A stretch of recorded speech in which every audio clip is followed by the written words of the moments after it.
আবির, একেবারে সকাল থেকে প্রবল দুর্যোগপূর্ণ আবহাওয়া ছিল, ভোটারের সংখ্যা তুলনামূলকভাবে অনেক কম, এমনটা সমস্ত দলের প্রার্থীরা বলছিলেন। বেলা গড়িয়েছে, একেবারে মাঝ দুপুর, এখন কি অবস্থা? ভোটাররা কি আসছেন? লাইন পড়েছে?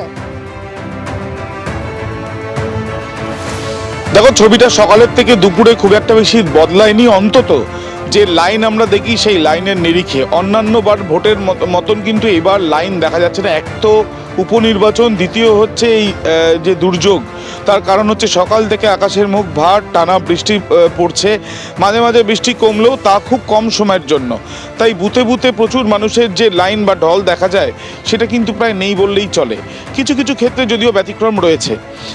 একদিকে যেমন এই ভোটারদের ভিড় কম দেখা যাচ্ছে বুথে, অন্যদিকে একাধিক অভিযোগ বিরোধীদের তরফ থেকে করা হয়েছে। কখনো কংগ্রেস প্রার্থী অভিযোগ করেছেন তাদের বুথের এজেন্টকে বসতে দেওয়া হয়নি, বিজেপি প্রার্থী অভিযোগ করেছেন যে বুথে বসতে দেওয়া হয়নি তাদের এজেন্টকে, এমনকি প্রিসাইডিং অফিসার তৃণমূলের হয়ে কাজ করছেন, পাল্টা প্রিসাইডিং অফিসারের দাবি যে তিনি তার নিজের ডিউটি করছেন।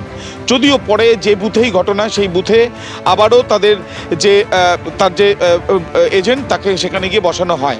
অন্যদিকে একটি গ্রাম, যে গ্রামে ভোট হচ্ছে ঠিক নদী পেরিয়ে এসে ভোট দিতে হয়, সেই গ্রামে যে নৌকা ভাড়া করা হয়েছিল সেই মাঝির খোঁজ পাওয়া যাচ্ছে না।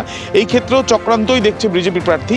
তিনি বলছেন আগে থেকে এই প্রায় 250 থেকে 300 ভোটার আসবে সেটা জেনেই মাঝি এখান থেকে জলে পড়ে গেছে বলা হচ্ছে, বা এইটার পেছনেও একটা চক্রান্ত রয়েছে বলে তিনি মনে করছেন। অন্যদিকে আঙ্গুল বিতর্ক, যে বিতর্ক প্রথম শুরু হয় তৃণমূল কংগ্রেসের পোস্টের থেকে, তৃণমূল কংগ্রেসের নেতৃত্বের তরফ থেকে যে পোস্ট করা হয়েছে, আমরা জানি দেবাংশ পোস্ট করেছে, সেই পোস্ট থেকে, যে পোস্টে দেখা যাচ্ছে যে মধ্যমা তুলে দেখাচ্ছেন বিজেপি প্রার্থী। যদিও তার বক্তব্য যে তাকে আঙ্গুলে প্রথমে কালি দেওয়া হয়নি এবং পরে গিয়ে তিনি কালি নিয়েছেন, এবং তারপরে যেমন কালি দেওয়া হয়েছে যে আঙ্গুলে তিনি সেটা দেখিয়েছেন। এখন প্রশ্ন হচ্ছে দুটো, যিনি কালি দিলেন তিনি তো ভোটের আগে কালি দেওয়ার কথা, এবং যাকে কালি আঙ্গুলে দেওয়া হলো তিনি একজন প্রার্থী, তিনি দেখছেন তার কোন আঙ্গুলে কালি দেওয়া হচ্ছে এবং তারপরে তিনি সেটা দেখাচ্ছেন। সব মিলিয়ে কিন্তু মোটের ওপরে শান্তিপূর্ণ বিভিন্ন জায়গায় ভোট দেখা গেল। অভিযোগ, পাল্টা অভিযোগের ছবি বা পাল্টা অভিযোগের বিভিন্ন রকম বিষয়গুলো আমরা সামনে দেখছি। যদিও এখনো পর্যন্ত বেশ কয়েক ঘন্টাই বাকি রয়েছে নির্বাচনের, তবে মানুষের যে ঢল বা মানুষের যে লাইনে আমরা দেখতে পারি বা উদ্দীপনা দেখা যায়, সেটা কিন্তু নজরে পড়ছে না কালীগঞ্জে এখনো পর্যন্ত। আবির, ধন্যবাদ। সকাল থেকে একের পর এক বিতর্ক, অভিযোগ, পাল্টা অভিযোগ শাসক বিরোধী দুপক্ষের, কিন্তু দুপক্ষের বিরুদ্ধে সেই একই অভিযোগ উঠল, টোটোয় করে নিজেদের রাজনৈতিক দলের পতাকা লাগিয়ে ভোটারদের নিয়ে আসা। একেবারে দিনের শুরুতে অভিযোগ বিজেপির বিরুদ্ধে, বিজেপির পতাকা লাগানো টোটোয় পলাশীর বড়চাঁদঘর জিএস স্কুলের বুথে ভোটারদের নিয়ে আসা হয়, এমনটাই অভিযোগ। কেন্দ্রীয় বাহিনী এবং পুলিশ এলেও পতাকা খুলে দেয়। এরপরে তৃণমূলের পতাকা লাগানো টোটোতে করে পলাশীর বড়চাঁদঘর উচ্চ বিদ্যালয়ের বুথে ভোটারদের নিয়ে আসার অভিযোগ ওঠে। রাজ্য পুলিশ এসে ওই পতাকা খুলে দেয়। স্থানীয়রা অভিযোগ করেছেন ওই টোটোতে অসুস্থ ভোটার ছিলেন।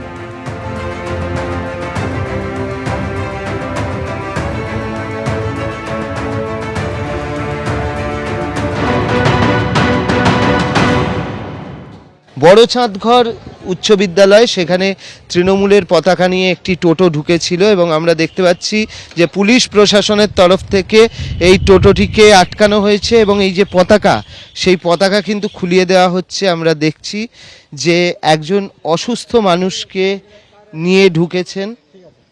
এই মুহূর্তে পুলিশ প্রশাসন আমরা দেখতে পাচ্ছি যে পতাকা নিয়ে ঢুকেছিল, তার জন্য সেটা খুলিয়ে দেওয়া হচ্ছে। কেউ অসুস্থ আছেন না? হ্যাঁ, অসুস্থ রোগী অসুস্থ আছেন, তাদেরকে টোটো করে নিয়ে আসা হয়েছে।